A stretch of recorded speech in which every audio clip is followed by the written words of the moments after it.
오늘이 5월 30날 금요일이에요. 그래서 오늘 또 한번 이웃이 브이로그 찍으려고 지금 동네 집 근처로 나왔습니다. 집 근처로 나왔고요.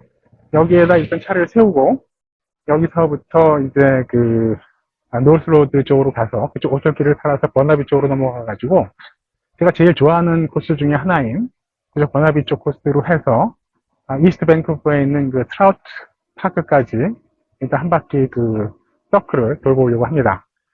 그래서 오늘 날씨는 상당히 조금 구름이 많이 꼈는데 후덥지근해요. 한국 같았으면 전형적인 장마 날씨인데 다행히 여기는 그렇게 한국처럼 후덥지근하진 않고 그래도 점점 이제 조금 습도가 올라가는 추세긴 하죠. 그거도.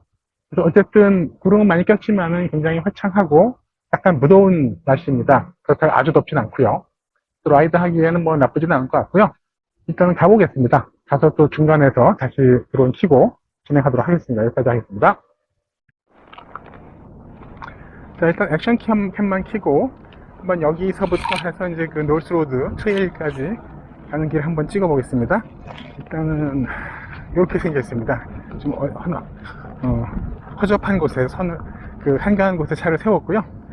일단 오늘 지금 시간이 금요일날 5월 30날 2시 반입니다. 진행해 보겠습니다. 한번 2, 3분 정도 찍어 볼게요.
바람이 오늘도 꽤 많이 부네요.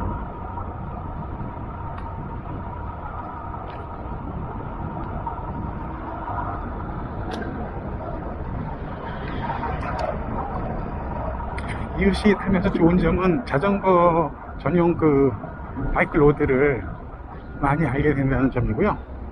새로운 발견이죠. 왜냐하면 주로 바이크 로드들이 강변이라든지 어쨌든 길가 변 쪽에 있기 때문에 상당히 뷰가 좋은 데가 많아요. 일반 차만 타고 다닐 때는 전혀 느끼지 못했던 한가하고 아름다운 뷰들을 느낄 수 있는 그런 새로운 발견이 있는 것 같아서 좋은 것 같습니다. 거의 그레이터 밴쿠버 쪽에 있는 웬만한 바이크 트레일들은 다 가본 것 같아요. 일단은 그냥 언제든지 차 트렁크에다가 싣고서 가가지고서 타면 되니까 일단은 폼 팩터도 작고 일반 폴딩 바이크보다도 훨씬 작으니까요. 그런 포터빌리티 면에서는 최고인 것 같습니다. 여기도 뭐 자주 왔었던 길이고요. 쭉 가다 보면은 이제 노스로드 쪽에 이제 SLQ로 올라가는 길도 있고 또 오늘 제가 가려고 하는 이스트 밴쿠버 쪽으로 또 가는 길도 있고 만나는 트레일이 나옵니다. 그냥 거기까지 한번 가보도록 하겠습니다. 하도 지난번에 비디오 보니까는 이웃이의 마이크 합성음이거든요. 이게 전기이기 때문에 내연기관이 아니기 때문에 어떤 소리가 나올 수가 없어요. 근데 이제 안전을 위해서 일반 프락션보다는 이제 소리를 조금 나게끔 해서 사람들한테 경종을 울리기 위해서 했었었는데 생각보다 소리가 너무 크고 조금 소음에 가깝더라고요. 그래서 일단 껐습니다. 그래서 지금 오늘은 바이크 흉내내는 합성음은 나지 않습니다. 오늘도 같은 V12 하이토크 HT 버전을 갖고 왔고요. 얘는 지금 타이어는 그 너비 타이어라 그래가지고 어떻게 보면은 그 오프로드 트레일과 스트리트 타이어 둘 다 겸용할 수 있는 타이어예요. 그래서 둘 다 할 수도 있지만 또 나쁘게 말하면은 둘 다 조금 승차감이 안 좋죠. 완벽한 그 스트리트 타이어도 아니고 또 완벽한 그 오프로드 나비 타이어도 아니기 때문에 나비 타이어는 이 뭐라 그래야 되나 이거 그 울퉁불퉁하게 이제 튀어나와 있는 납들이 있는 거를 나비 타이어라 그러는데 그거는 이제 트레일 할 때는 이제 접지력 트랙션이 좋으니까는 좋지만은 아무래도 이제 이런 잘 포장된 도로 같은 데 달릴 때는 시끄럽고 그 승차감이 아주 안 좋거든요. 그래서 장단점이 있습니다. 어쨌든 얘는 하이토크 버전이기 때문에 트레일을 주로 가려는 용도로 만들어진 거긴 한데 이거 말고 하이스피드 버전도 있거든요. 그래서 하이스피드 버전은 최대 속도가 70km까지 나고요, 시속.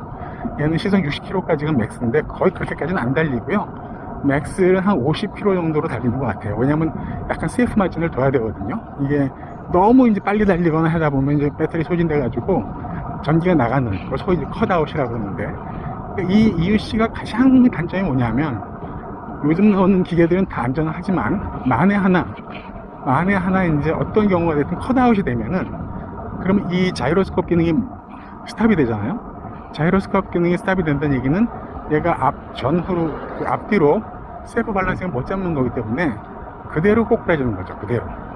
그대로 땅에 박는 겁니다. 그래서 이제 그것이 가장 치명적인 단점이자 약점이기 때문에 이걸 예방할 수 있는 유일한 방법은 항상 그 풀리 기어 항상 이제 장비를 입는 거고요. 또 하나는 배터리를 항상 거의 풀 차지 상태로 둬야 되고 또 너무 이제 심하게 빨리 달리지 않는 거죠.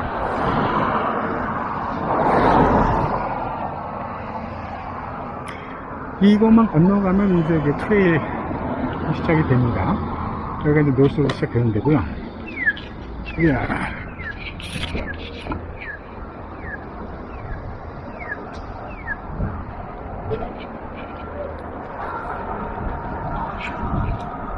일로 쭉 가면 이제 한남 한아름 한국 그 마켓이 나오죠. 그래서 이것도 이 바이크 타기 전에는 이런 트레일이 있었다는 걸 몰랐죠.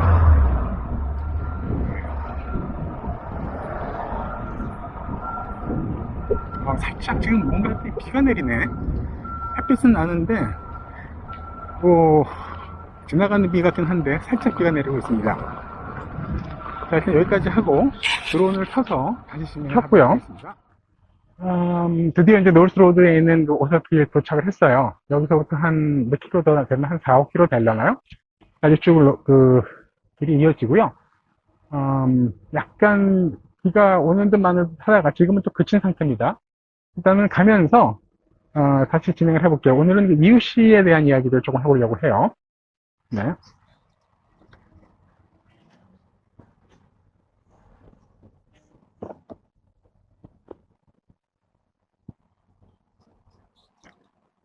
자, 일단 제가 처음에 그 일렉트릭 유니사이클 EUC에 대해서 알게 된 거는 한 8년인가 9년 전쯤 되는 것 같아요. 꽤 오래 전인데 그때 이제 우연히 유튜브를 보다가 보니까 저렇게 둥그렇게 한 바퀴가 하나인데 그걸 타고 사람들이 막 다니는 거를 보게 됐어요. 우연히, 아주 우연히.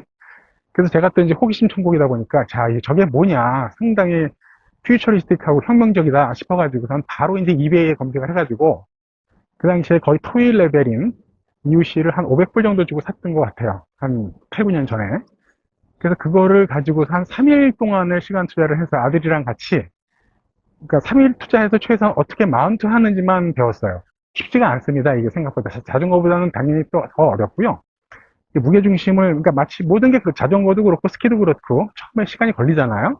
학습 러닝 커브가 있는데 얘는 조금 그 러닝 커브가 더 스티프한 것 같아요. 그래서 어쨌든 3일을 투자를 해서 간신히 이제 어떻게 이제 올라타는지 마운팅 하는 것까지만 배웠어요. 근데 그러고 나서는 할 게 없는 거예요. 왜냐면 얘가 토일 레벨이라 일단은 한 번 충전하면은 한 10km 정도밖에 못 가고 최대 속력도 한 15km 정도밖에 안 나오는 거예요. 그때 14인치 휠이었는데. 그래서 이제 완전히 잊어버렸죠. 뭐 쓸 수 있는 게 별로 없으니까 그 정도 가지고서는. 그래서 이제 잊고 있었는데 3년 전에 다시 유튜브를 보다 보니까 또 저게 나온 거예요. 근데 이제는 훨씬 더 옛날보다 기계 성능도 좋아졌고 안전해졌고 막강해졌더라고요. 그래서 다시 또 용기를 내서 옛날에 해본 경험이 있었으니까 이제 유튜브로 검색을 해서 어떤 모델이 좋은지 이런 기본적인 정보를 좀 얻고 이제 킹송이라는 그 중국 회사에서 만든 킹송 KS16S라는 모델을 구매하게 됩니다. 단가는 캐나다 달러로 한 1,700불 플러스 텍스 정도 돼요. 그러니까 싼 건 아닙니다. 그렇지만 걔가 이제 가장 평가가 좋고, 그러니까 이제 엔트리 레벨, 비기너 휠로서는 제일 평가가 좋더라고요. 그래서 그거를 오더를 해서 또 막상 트라이 해보니까는 다 잊어버려가지고 잘 안 되더라고요. 그래서 한 3, 4일 씨름을 했죠. 그래서 한 3, 3일, 3, 4일 하니까 또 그 브레인이 옛날 기억들을 다 기억을 해내서 결국은 이제 타게 됐어요. 그래서 이제 시작을 했는데 며칠 점점 이제 가속이 붙고 이제 잘 하다 보니까 너무 재밌는 거예요, 이게. 그래서 이제 그때부터 온갖 이제 그래서 밴쿠버에 있는 트레일들은 다 서칭을 해가지고 다니기 시작했는데 한 2주 정도 타니까는 I need more power, I need more speed 이렇게 된 거죠. 왜냐면 제가 산 거는 이제 기본 엔트리 레벨이었으니까. 그래서 이제 또 검색을 하다 보니까 마침 그 당시에 그 인모션이라는 또 중국 회사에서 새로운 뉴 휠이 이제 발매하기 직전이더라고요. 그러니까 상당히 개량이 됐고, 뭐 방수 등급도 뭐 IPX6 이 정도 되고, 또 웬만한 비에는 끝도 없는 거죠. 굉장히 좋더라고요. 그래서 이제 그거를 인모션 V12인데, 원래 V12 하이 스피드는 나와 있었던 모델이고, 이제 하이 토크 버전이 새로 나온다는 걸 듣고, 프리오더를 했어요. 그래서 장장 3개월을 기다려서 2022년 6월 29일, 제가 날짜를 잊지 않습니다. 6월 29일날 드디어 세컨 휠을 픽업을 했죠. 근데 얘는 같은 16인치 휠인데, 같은 16인치 휠인데도 훨씬 높아요. 그 마운팅 올라타는 그 발판이 훨씬 높고, 얘는 이제 하이 퍼포먼스 휠이기 때문에 훨씬 무겁습니다. 약 무게가 한 20한 7kg 정도 될 것 같아요. 그래서 타는 게 이 킹성 60 S랑은 XT랑은 상대가 안 될 정도로 힘들더라고요. 그래서 이것도 가지고 한 2, 3일 또 열심히 공부를 해가지고서 결국 익숙해졌어요. 그리고 이제 V12는 이제 배터리 용량도 훨씬 크기 때문에 한 번 차지하면 한 45km, 한 50km 정도는 별 문제 없이 가거든요. 그래서 또 이제 이걸 가지고 이제 트레일을 다니기 시작했었죠. 그래서 참, 이유 씨를 만나고 나서 제 인생이 많이 바뀌었고요. 무엇보다 이제 이게 이제 원리는 뭐냐면 자이로스코프라는 기능이 있어요. 이게 이제 셀프 밸런싱 하는 기능인데 스키랑 같습니다. 이게 프론트 앤 백, 앞뒤로는 얘가 자이로스코프이 밸런싱을 맞춰줘요. 그러니까 절대로 앞이나 뒤로는 넘어질 일이 없습니다. 단지 이제 트리키한 부분은 뭐냐면 라이트 앤 레프트거든요. 이거는 이제 머리, 휴먼 브레인을 통해서 이제 중심을 잡아야 되니까. 그래서 이제 그 부분이 조금 어렵긴 한데, 근데 이제 이게 음, 왼쪽, 오른쪽을 밸런스 잡는 것이 어떻게 보면 이제 너무 이제 재미를 주는 거죠. 그러니까 저는 뭐라고 표현을 하냐면 자동차에서 바퀴를 하나씩 뺄 때마다 자유도가 늘어나는 거예요. 그러니까 네 바퀴로 가는 자동차는 별로 자유도가 없잖아요. 자동차가 자체가 운전하니까. 코너링 할 때도 별 재미가 없는데 두 바퀴인 바이크는 막 전진할 때는 똑같지만 코너링 할 때는 얘가 기계랑 내 몸이 하나가 딱 돼서 이제 같이 움직이는 느낌. 상당히 자유도가 증가하잖아요. 제가 이제 몸과 자동차랑 혼연일체가 돼야 되니까. 근데 거기서 바퀴를 하나 또 뺀 게 이유시거든요. 그러니까 바퀴가 하나니까 내가 내 몸 자체가 곧 내 스티어링 휠인 거예요. lean forward 하면 앞으로 가고 lean backward 하면은 스탑하고. 그러니까 내 몸을 갖고 계속 움직여서 운전을 하기 때문에 기계랑 몸과 바이크보다도 훨씬 더 일체화가 강한 거죠. 하나인 거죠, 하나. 그래서 지난번 비디오에도 제가 설명을 했지만은 머리는 인간인데 발은 로봇인 사이보그가 돼가지고 약 공중에서 한 15cm 정도 떠서 하늘을 나는 느낌. 왜냐면 손이 자유롭기 때문에 정말 자유유용하는 포즈가 나오거든요. 말하자면 제트 수트를 입은 거랑 비슷한 효과죠. 제트 수트는 원래 비싸지 않습니까? 그래서 어쨌거나 그런 어떤 너무나 큰 즐거움과 자유도를 주고 또 폼팩터도 작기 때문에 언제 어디든지 데리고 다닐 수가 있고 여러 가지 장점이 많은 것 같아요. 그리고 이제 또 요새는 뒤로 가는 것도 연습을 많이 했는데 아직 뒤로 가는 거는 잘 안 돼요. 그 뇌가 이제 이 어떤 그 새로운 환경에 어댑트한다는 게 참 신기한 게 처음에 이제 16 가지고 이제 연습을 할 때는 잘 못할 줄 도저히 안 되는 것 같더라고 도저히 이게 어려운 얘기인 것 같다. 근데 자꾸 하다 보니까는 결국에는 되는 거예요. 그래서 사람의 뇌라는 게 거의 무궁무진하구나. 뒤로 가는 것도 처음에는 한 1초도 못 갔어요. 그러다가 이제 계속 진행을 하니까는 지금은 한 5, 6초 정도는 뒤로 갈 수 있어요. 근데 아직까지 완전히 내가 컨트롤하지 못하고 이제 그냥 5, 6초 정도 뒤로 가다가 이제 쓰는 거죠. 그래서 이제 그런 부분들이 하나의 묘미고, 또 점핑도 하고 파워패드라는 거를 이제 붙이면은 이제 뭐 점핑도 자유롭게 할 수 있고 굉장히 그 할 수 있는 용도가 많습니다. 어쨌든 이제 그 EUC에 대해서 대충 간단하게 말씀을 드렸고, 옛날에는 이제 서스펜션이 없었는데 요즘 나오는 것들은 다 이제 서스펜션들이 장착이 돼서 나와서, 저도 이제 최근에 킹송 16X가 3년 타다 보니까 얘가 비에 약하거든요.